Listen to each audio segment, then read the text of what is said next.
साई बाबा सुख हे माणसाच्या अहंकाराची कसोटी घेतं, तर दुःख माणसाच्या धैर्याची कसोटी घेतं। आणि या दोन्ही कसोटीत जो उत्तीर्ण होतो त्याचीच पायवाट सोपी होते। विचारांची शिदोरी त्यासाठी खूप महत्वाची। ज्याप्रमाणे एखाद्या इमारतीचा पाया जितका भक्कम तेवढी इमारत उंच आणि टिकाऊ, अगदी त्याचप्रमाणे विचारांचं महत्व आहे। आशेची, निराशेची, मानाची, अपमानाची वेडी वाकडी वळणे येणारच आहेत, पण त्यावर सहज पार व्हायचं असेल तर शरीराचं नाही, बुद्धीचं बळ वाढवायला हवं। बुद्धीमुळे दृष्टी बदलेल आणि दृष्टीमुळे सृष्टी बदलेल। भरोसा ठेवा, सबका मालिक एक। अरे तुला म्हणलो ना माझं भुकेनं जीव कावला मग उगा तू जे तू म्हणलं ना तुला काय देतो तू? आधी आपलं काम करू रावळ हा, रावळ काम करू चल.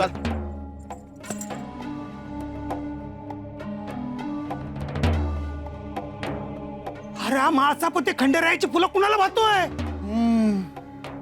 माळसापतीला ना खूळ भरलाय, चल बघू। हा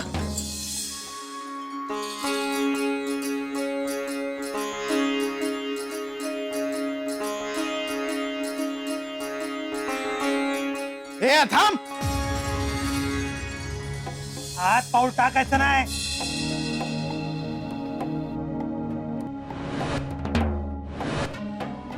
अरे माणसा, अरे काय झालं काय तुला? आमच्या मालकाचं तुझ्या डोसक्यावर कर्ज आहे, त्यामुळे डोसका फिरला का काय? काय झालं? एका फकीराला रावळात कोणी घेतं का रे? हा? भैरोबा, राहुळ कोणाचं? काय हो नंदी महाराज, राहुळ कोणाचं? म्हाळसापती, तुम्हीच सांगा, राहुळ कोणाचं? खंडोबा रायाचं। मग आत यायला कोणी मनाई केली पाहिजे? खंडेरायानं, बरोबर ना? पण त्याने तर माझ्या स्वागताला फुलं पाठवली, बघा। ए, फकीरड्या, ही फुलं ना वाऱ्यानं उडून आले असतील काय बा बोलू नका स्वागताला म्हणे। ए तू फकीर आहे, रावळा तू पाऊल टाकायचं नाही एखाद्या मशिदीत जा। खंडेराया म्हणजे शिवाचा अवतार। शिवशंभूने कधी देव आणि दानवामध्ये फरक केला नाही, तर तुम्ही माणसांमध्ये का फरक करता?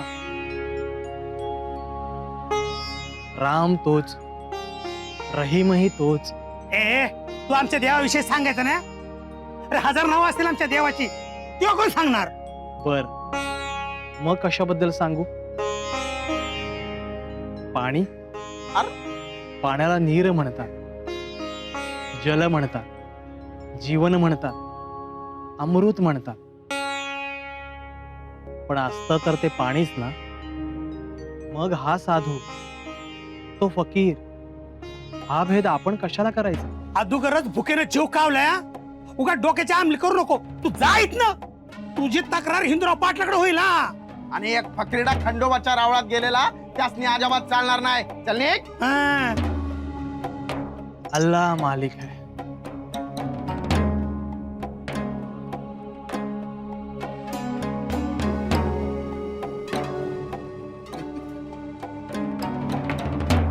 राहुलाच्या दाराशी आलेल्याला अशी दमदाटी केलेली खंडोबा रायाला चालणार नाही। म्हणजे तू आता हिंदुराव पाटलांच्या विरोधात जाणार होय? नाही नाही नंदी, आता मालकच ह्याच्या विरोधात जात्याल।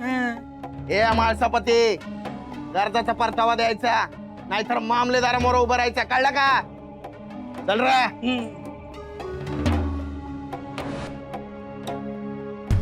तात्या, कुणाची वाट बघतोयस?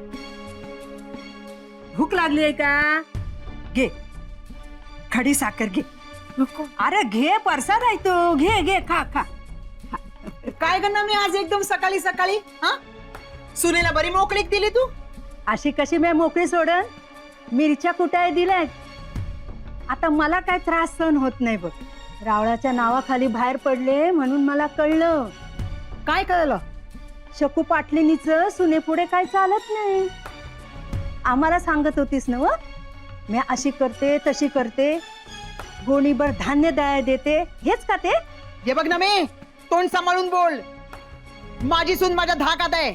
म्हणजे तूच तिला लिंबाच्या झाडाखाली निवेद घेऊन धाडलंस? असल ग बाई. अगं इकडं पोर उपाशी, बिचारानं पटकन खडी साखर खाल्ली. जाऊ दे, मी काय बोलणार, मी चालले. तात्या तात्या, अरे तुला भूक लागली मला सांगायचं ना. तुझी आई माझा डोळा चुकून बाहेर गेली, अरे पण आजी होती ना घरात. का नाही बोलला मला भूक लागली म्हणून? तू आईला शिक्षा करतेस ना, मग मी कसं सांगणार की मला भूक लागली? किती समजदार आहे ग माझं बाळ. पण हाच समजूतदारपणा तुझ्या आईत असता तर वरडली असते का मी तिला? पोटच्या पोराला उपाशी ठेवायचं आणि त्या लिंबाच्या झाडाला निवेद ठेवायला धावायचं. कोण रे तिकडे, कोण आहे? कुत्री मांजरीच ना. ये मी तुला देते हा खायला.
आओ साई.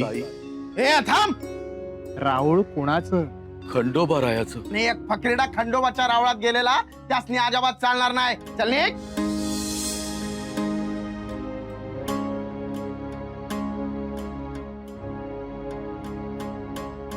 देवा खंडेराया, फार वाट पाहायला लावली तुला. आधी मला नाक घासू दे.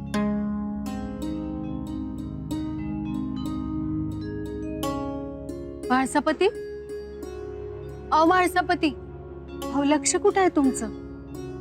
निवेद आणलाय.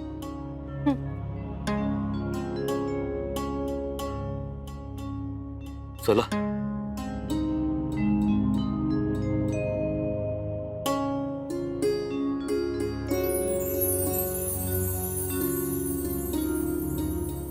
देवा खंडेराया, फार वाट पाहायला लावली ना रे तुला. पर काय करू, मला वाटलं माझं लेकरू आलंय. कोणीतरी सांगितलं की धूपगावच्या वराडा संघ आलंय म्हणून. नाही, तिथं बी गाठ पडलीच नाही. त्याला शोधत होते. हा निवी. अहो माळसापती, काय झालं आज? ध्यान नाही तुमचं? पाप घडलं असंच राहून राहून वाटतंय. एका फकीराला रावळाच्या दारातून परत पाठवलं, आत नाही येऊ दिलं. म्हणजे मी नाही, नंदी भैरव त्याच वेळी आले होते, त्यांनी अडवलं. मी तर त्या तेजाकडे बघतच राहिलो होतो. किती तेजपूज्य चेहरा होता. खंडेरायाला वाहिलेली फुलं जणू त्याच्या स्वागतासाठी बाहेर गेली होती. कसा दिसत होता तो? 8 वर्षांपूर्वी जो बालयोगी आला होता तसाच होता ना चेहरा? हा, आठवतो ना तुम्हाला?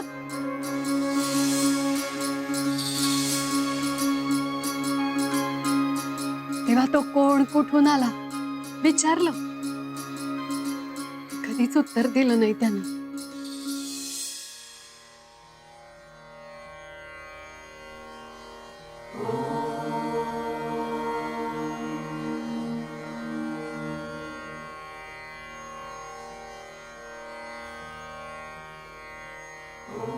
अरे 3 दिवस झालं ह्यो मुलगा इथंच हाय. ध्यान लावून बसलाय तो. त्याला ना थंडी वाजत ना ऊन लागत. हे बेन आपल्या वाणी नाही, काहीतरी वेगळंच पाणी आहे. योगी वाटतो. बालयोगी असावा, पण अगोदर कधी बघितलं नाही. बाळा, असं ऊन वारा झेलायचं वय नाही तुझं. चल उठ बरं, 2 घास खाऊन घे.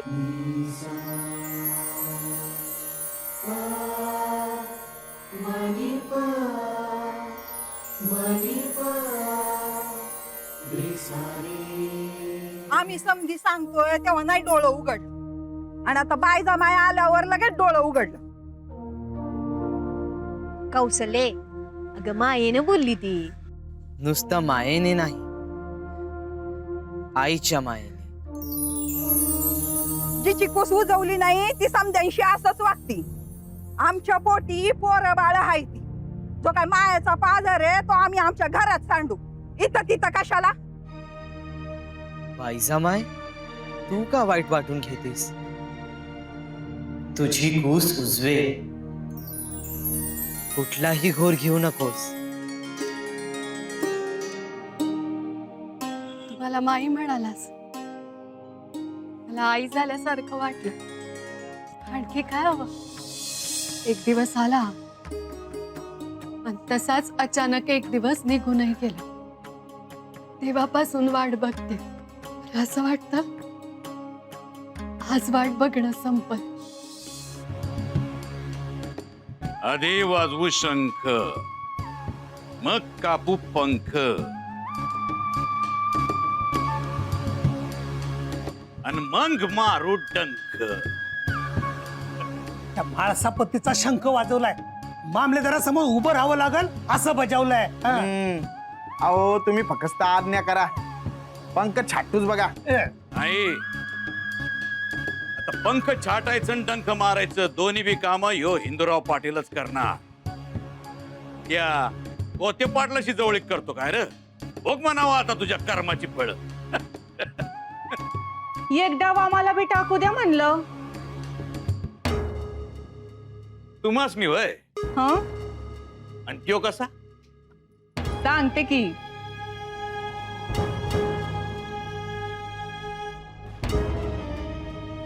ती बायचा रोज निवेद घेऊन जाती, आणि त्यामुळेच ते कोते पाटलाच्या बाजूला झुकला आहे ना. खंडोबाला निवेद ही कांताबाई बी ठेवू शकते, आणि त्या बायचा परीस 4 गोष्टी जास्त ठेवू शकते. त्यो आपल्या बाजूला झुकलाच पाहिजे. एकदम भारी. कांताबाई, नाही तो महासभापती दिसतो तेवढा साधा नाही बरं. हा, पण तुम्ही तुमची हाऊस पेटवून घ्या, पण त्याच्या घरादारावरनं आम्ही नांगर फिरवणार हे मात्र आम्हाला स्पष्ट दिसतंय. अगदी लख दिसतंय म्हणा ना. आहा, याला म्हणतात घारीची नजर. लय लांबचं बघताय धनी. आम्ही तरी विचारच करू शकत नाही. उगा नुसतं हरभऱ्याच्या झाडावर चढवू नका. भोळ्या सांबावानी भोळे हायत ते, पर म्या खमकी हाय. ए अरे, त्या बायाना पाण्याचे हंडे आणायला सांगितले होते वाड्यावर. काय झालं त्याचं? म्हणजे बाया आल्या नाहीत? अहो आम्ही त्यासनी दम देऊन सांगितलं होतं. आत्ता घेऊन येतो. नाही नाही नाही, आता तुम्ही काय बी नाही बघायचं. हा, आता जे काय करणार ते आम्हीच करणार. अरे सरळ हातात येत नाही ना, पोट वाकडं करायला जमतंय की या हिंदूराव पाटलाला. धनी आम्ही करतो ना सरळ. हा, महासभापतीला नाही का केला? हो, तो फकीरला रावळात घेऊन चालला होता, आम्ही अडवला. आडिवला, अहो हाकलिवला. तुम्हीच हाकलवलं, आणि यांना विसरलात का काय? यांच्या पाया पडायला आणायचं होतं ना. खरं बोलतायत, मुद्द्याचं बोलतायत कांताबाई. हा, आता शंख वाजवूनी आणि पंख छाटूनही त्याने ऐकलं नसतं तर मग डंख मारलाच असता की आपण. हा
बायजामाई,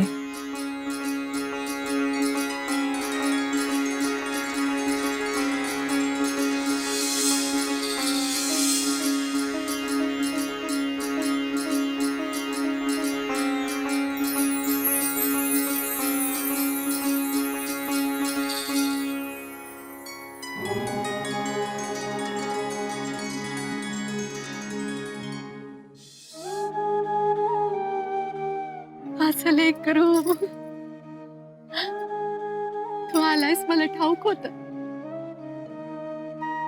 अगं माई आहेस तू माझी, तुला ठाऊक असणारच. सुखरूप आहेस ना बाळा? इतक्या वर्षात आला नाहीस, काळजी वाटली रे तुझी. इतक्या वर्षात एकदाही यावंसं वाटलं नाही, एकदाही माझे हात पोचले नाही. असं कसं होईल बायजामाई? गुरूंचा आदेश आल्याशिवाय मी कसा येणार? शिर्डीचा बुलावा यावा लागतो, त्याशिवाय शिर्डीत कोणी येऊ शकतं का? गुरूंचा आदेश आला आणि मी आलो. पण बायजामाई, तुझी माया, तुझी काळजी, तुझा थाळा, सगळं सगळं मला मिळत होतं. खरंच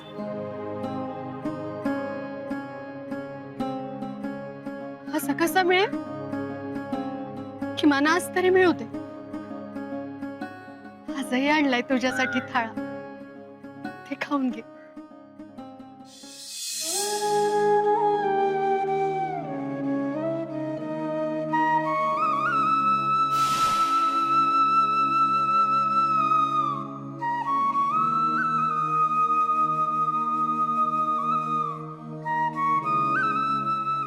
आजही तुझ्या नशिबात नाही. कोण म्हणतं असं?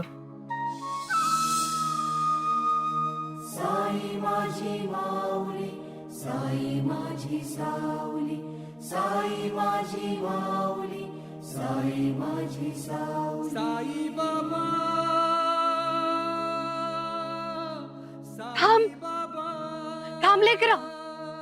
अरे कुत्र्यानं तोंड लावलेलं अन्न नको खाऊ. का माई? अगं आपण खाल्लेलं तो खाऊ शकतो, मग त्याने तोंड लावलेला आपण खाऊ शकत नाही?